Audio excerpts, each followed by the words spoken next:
Եվրոպայի խորհրդի խորհրդարանական վեհաժողովի հարգարժան նախագահ,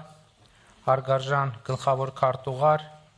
հարգարժան խորհրդարանականներ, դեսպաններ, տիկնայք եւ պարոնայք։ Թույլ տվեք շնորհակալություն հայտնել Եվրոպայի խորհրդի նման հեղինակավոր կազմակերպության խորհրդարանական վեհաժողովի առաջ ելույթ ունենալու այս հնարավորության համար։ Հայաստանի Հանրապետությունում Եվրոպայի խորհուրդը եւ ԵԽԽՎ-ն ընդունում են եւ ընկալում են որպես ժողովրդավարության մարդու իրավունքների պահապան ու պաշտպան։ ԵԽԽՎ բանաձևերը Հայաստանի ժողովրդավարության դժվար ճանապարհի մշտական ուղեկիցն են։ Շատ դեպքերում մարդիկ Հայաստանում անհամբերությամբ ու լարվածությամբ են սպասել դրանց ընդունմանը, ընտրությունների կեղծումների, հավաքների արգելքների, քաղբանտարկյալների ազատության, արդարադատության ներպետական հույսերը սպառած համարելով։ Մարդու իրավունքների Եվրոպական դատարանը վերջերս շատ կարևոր վճիռ կայացրեց 2008 թվականի մարտի 1-ի զոհերի գործով, արձանագրելով նրանց կյանքի իրավունքի խախտումը պետության կողմից, նրանց մահվան հանգամանքների վերաբերյալ քննության անարդյունավետ լինելը։ Վերջին տարիներին դատարանը կարևոր որոշումներ է կայացրել 2008 թվականի մարտի 1-ի հետևանքով անազատության դատապարտված քաղաքական գործիչների վերաբերյալ։ 2008 թվականի մարտի 1-ին ես ընդդիմության շարքերում էի, հետո ստիպված էի ընդհատակ անցնել, հետո կամավոր կերպով դուրս գալ ընդհատակից, որից հետո կալանավորվեցի եւ դատապարտվեցի 7 տարվա ազատազրկման։ Այդ ողջ ընթացքում ես ինքս անհամբերությամբ էի սպասում Եվրոպայի խորհրդի խորհրդարանական վեհաժողովից եւ մարդու իրավունքների Եվրոպական դատարանից եկող լուրերի։ ԵԽԽՎ-ում հնչող ելույթներն ու ընդունվող բանաձևերը մեզ Հայաստանում ժողովրդավարության համար պայքարողներիս հույս էին տալիս եւ ուժ։ Չեմ մոռանա այն օրը, երբ բանտում ինձ այցելեց Եվրոպայի խորհրդի մարդու իրավունքների գլխավոր հանձնակատարը։ Ի վերջո 2011 թվականին բանտից ազատ արձակվեցի հենց Եվրոպայի խորհրդի ԵԽԽՎ-ի մարդու իրավունքների Եվրոպական դատարանի հետևողականության շնորհիվ 7 տարվա փոխարեն անազատության մեջ մնալով 1 տարի 11 ամիս։ 2018 թվականի մայիսին, երբ Հայաստանում տեղի ունեցավ ժողովրդական ոչ բռնի թավշյա հեղափոխությունը եւ հեղափոխության արդյունքում Հայաստանի Հանրապետության վարչապետ դարձա,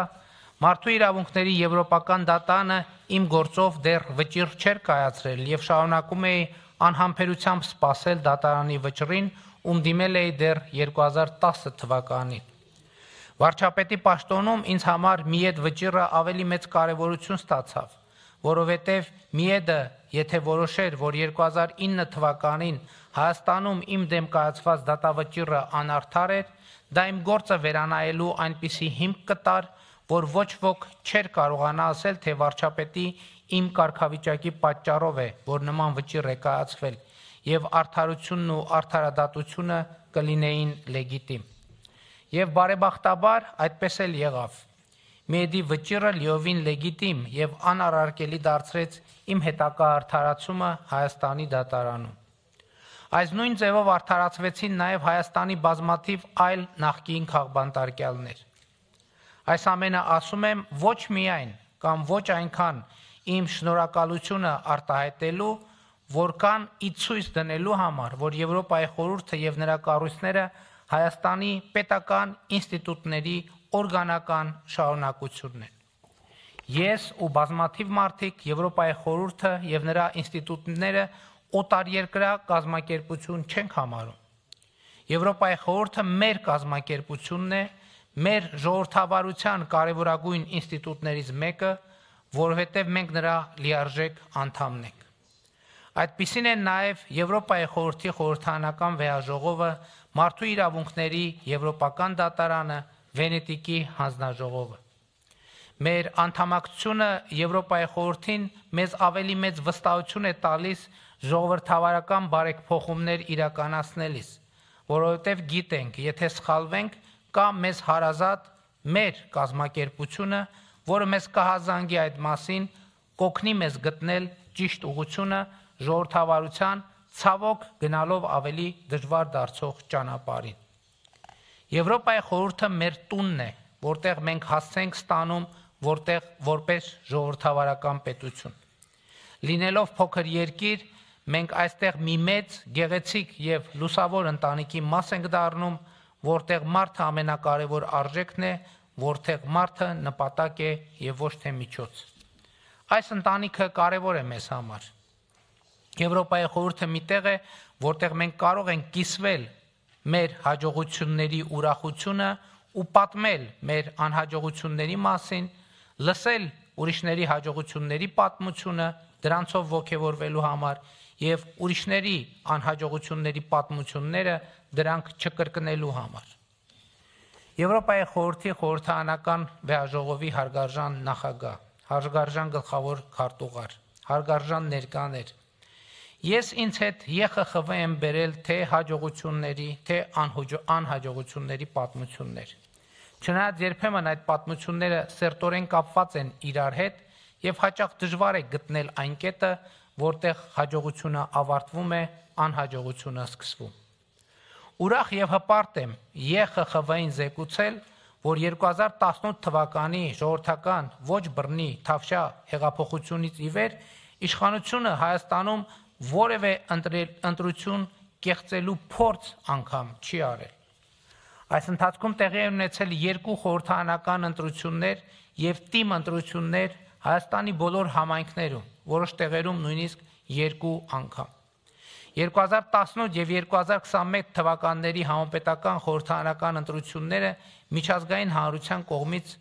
գնահատվել են որպես ազատ, մրցակցային, ժողովրդավարական չափանիշներին համապատասխանող, ինչը ըստ էության մեր պատմության մեջ աննախադեպ էր։ Թիմ որևէ ընտրությունների արդյունքների հետ կապված բողոքի ակցիաներ չեն եղել։ Մի շարք համայնքներում հաղթել են ընդդիմադիր կուսակցություններ, ինչն ըստ էության անհնար էր 2018 թվականի հեղափոխությունից առաջ։ Հայաստանի քաղաքական կյանքից վերացել է յետընտրական պրոցես հասկացությունը, մինչդեռ 2018 թվականի ժողովրդական ոչ բռնի Թավշյա հեղափոխությունից առաջ դա Հայաստանի քաղաքական կյանքի ամենահաճախ օգտագործվող տերմինն էր։ Մարդիկ փոփոխությունների հույսը կապում էին յետընտրական պրոցեսների հետ, որովհետև գիտեին, որ ընտրությունները կեղծվելու են իշխանությունների կողմից, ինչի հետևանքով յետընտրական պրոցեսների պատեհություն էր առաջանալու։ Այսպես եղել է 2018-ից առաջ տեղի ունեցած գրեթե բոլոր ընտրություններում, բայց դա արդեն պատմություն է եւ մեր մեջ ասած արդեն բավականին հին պատմություն։ Բայց սա չի նշանակում, թե մեր երկրում ընտրական ժողովրդավարությունը խնդիրներ չունի։ Հայաստանում որոշ ուժերի կողմից ընտրակաշառքի պրակտիկան շարունակում է կիրառվել։ Խնդիրը այստեղ ոչ միայն այն է, որ իրավապահներից մեծ ջանք է պահանջվում նման դեպքերը բացահայտելու համար, այլև չկան գործնական մեխանիզմներ ընտրությունների արդյունքների վրա ընտրակաշառքի ազդեցության չափը պարզելու համար։ Եվ որպես հետևանք ընտրակաշառք բաժանած ուժերին քաղաքական եւ ընտրական պրոցեսից դուրս թողնելու գործնական մեխանիզմները կամ բացակայում են կամ անորոշ են, մյուս կողմից էլ նման մեխանիզմների գործարկումը կարող է մեկնաբանվել որպես ընտրությունները վերահսկելի դարձնելու փորձ։ Չնայած ընտրակաշառքով մանտատ ստացածների ներկայությունը խորհրդարանում կամ թիմերում ընկալվում է որպես ժողովրդավարության անպաշտպանություն, երբ ժողովրդավարության գործիք ընտրությունները փողի գործադրմամբ օգտագործվում են ընդդեմ ժողովրդավարության։ Սրան գումարվում է ապատեղեկատվությունը, իսկ Հայաստանի դեպքում դա առավել խնդրահարույց է, որովհետև լրատվական ռեսուրսների մեծ մասը գտնվում է 2018 թվականի հեղափոխությամբ իշխանությունից հեռացված, իսկ ներկայումս որպես ընդդիմություն հանդես եկող ուժերի տնօրինման ներքո, ովքեր իրենց ապօրինաբար կուտակած հարստությունը ապօրինի գույքի բռնագանձման գործընթացից փրկելու համար դրանց մի մասը ծախսում են ապատեղեկատվության տարածման վրա։ Շատ դեպքերում նրանք աջակցություն են ստանում իրենց համախոհ արտերկրյա ուժերից։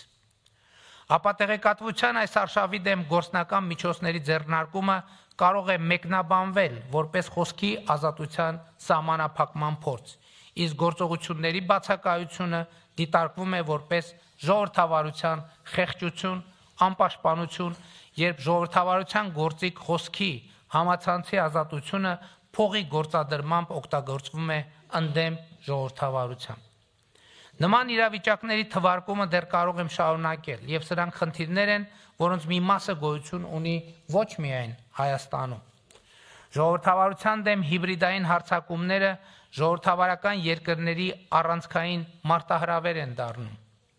Մենք Հայաստանում նման իրավիճակների նկատմամբ դիրքավորվում ենք նախ ժողովրդավարությանը չվնասելու սկզբունքով, հասկանալով հանդերձ, որ մեր շատ հայրենակիցներ սա որակում են որպես թուլություն կամ անգործություն։ Հիբրիդային հարձակումները եւ դրանց նկատմամբ գործուն միջոցների բացակայությունը հեղինակազրկում են ժողովրդավարությունը, բայց միևնույնն է, այստեղ առանձին վերցրած երկրի լուծումներ չկան եւ Եվրոպայի խորհրդի խորհրդարանական վեհաժողովն են այն ինստիտուտները, որտեղ մենք պետք է քննարկենք այս հարցը, իմի բերենք մեր անելիքները եւ հասկանանք, թե ինչպես պետք է ավելի ամրացնենք ժողովրդավարությունը։ Համենայն դեպս մեր ընկալումն այն է, որ Հայաստանի Հանրապետությունը այս հարցում պետք է գործի գլոբալ ժողովրդավարական հանրության հետ, նրան համընթաց եւ այսպես էլ կվարվենք։ Ժողովրդավարությունը մեզ համար չափազանց թանկ է, կարևոր է եւ մենք չենք կարող նմանվել նրանց, ովքեր ժողովրդավարության գործիքներն օգտագործում են ժողովրդավարությանը վնասելու համար։ Նկատի ունեմ, շատ ավելի վտանգավոր է ժողովրդավարությունը պաշտպանելու կարգախոսի ներքո ժողովրդավարությունը վնասելու հնարավոր գործելակերպը։ Բայց հարգելի ներկաներ, թույլ տվեք վստահորեն հայտարարել, իհեճուկս այս ամենի ժողովրդավարությունը Հայաստանում վստահելի ձեռքերում է։ Եվ խոսքն այս դեպքում ոչ թե կառավարության, ոչ թե